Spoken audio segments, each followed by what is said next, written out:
Our top story, President Biden on the stump in Missouri today, touting his infrastructure plan. This, as new reports reveals that the White House staffers are meeting with the media to get more positive coverage of the economy and the president as support dwindles among Americans. A new Wall Street Journal poll finds that the economy and inflation are emerging as top concerns for U.S. voters. And the president's job approval, 41% of voters say they approve, but 57% disapprove of his job performance. Well, here with us in studio, Kayleigh McEnany, former White House press secretary, Outnumbered co-host, and author of an aptly titled book, For Such a Time as This. Kayleigh, it's great to have you with us in studio. Love the title of that book. Thank you. So I find this so interesting. You've got the president sending staffers out to the media to say, look, can you give us a better shake on the economy? He's not willing to make the case in public, right, but he wants to make it behind the scenes. Your reaction to that? Isn't that ironic? Yeah, he rarely takes questions. He did take a few today, but rarely will he make the case himself. You're exactly right. Look, you know, it is normal to have off-the-record meetings with reporters and try to tell them your version of events.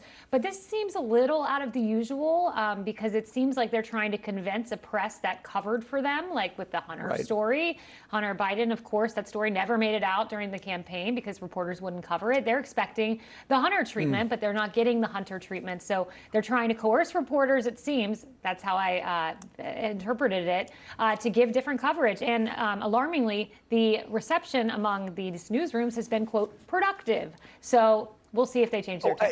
So here, my thing is, if you've got a good case to make on an issue, if you really have a good case to make in the economy, as the Biden administration is saying they do, why in the world wouldn't you blast that to the public? You shouldn't have to do this if the story is good. That's, you know, from an economist perspective, that's kind of the thing I'm saying is you might not have a story. Right. If you got to go behind the scenes, right? It's true, although I guess they think they're blasting it to the world through Ron Klain, the chief of staff's Twitter feed. It is like a fairy tale land on there. I mean, you would know this, the September jobs numbers, those were less than enthusiastic. Yep, right. And he's out there saying that the jobs numbers are good news. Right. I mean, he's out there saying inflation's a high-class problem. He's out there saying, you know, you should thank President Biden. He tweeted that article out. Yeah. So you have this fairy tale land on the chief of staff's Twitter feed, and then you have the reality. It's the reality that I think is showing up in the polls. You don't have to think in abstract terms about how your life is going right now. You just look at your pocketbook. You just look at the receipt when you go to the grocery store. You look at the top issues for Americans.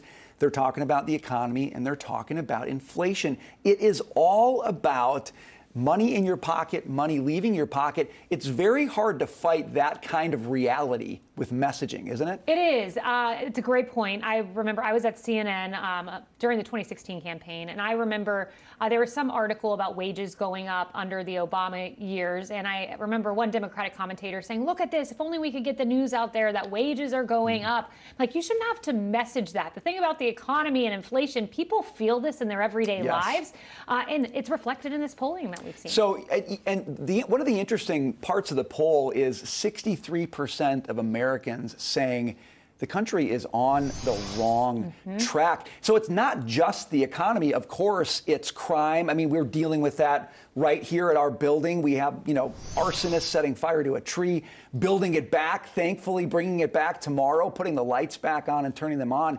But it's a whole host of issues coming together, and people are just saying this doesn't feel right now. Yeah, and it was fascinating. When you put up those issues, you saw immigration, the economy, inflation, and then healthcare. That's a recipe for disaster for Democrats. Democrats tend to succeed when healthcare is number one, and the economy is a rear-view issue. What that polling reminded me of was 2015, when a man named Donald J. Trump won the nomination and came to win the presidency in 2016, because guess what? One of the top issues was immigration. And he seized upon that. And now you see that at the top alongside the economy. Not good news for Democrats. Yeah, I mean, you're just looking at the environment. You're saying this lays out a lot like what we saw in 2015, which means do we see something similar at the ballot box in 2022? I think right now the polls are pointing to that reality. Yeah, one of the other fascinating points of this Wall Street Journal poll that came out, President Trump did make inroads among Hispanic voters and among black voters. And what you saw in this poll was with Hispanic voters,